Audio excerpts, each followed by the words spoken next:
Jeg har lige fået at vide, at min mormor hun har kræft i hele kroppen, og det er uhelbredeligt.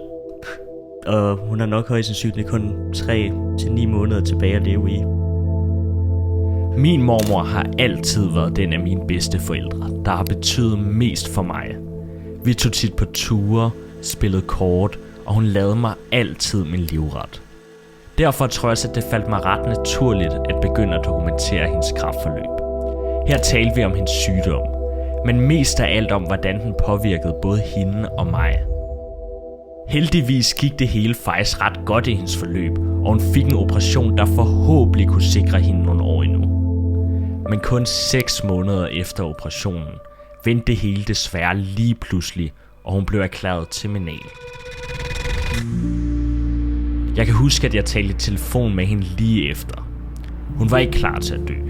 Spørgsmålet er, om man egentlig nogensinde er det, eller om man bare ender med at acceptere, at man skal det.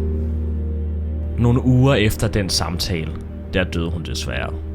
Her begyndte jeg at se nogle af alle de ting, vi havde optaget sammen igennem.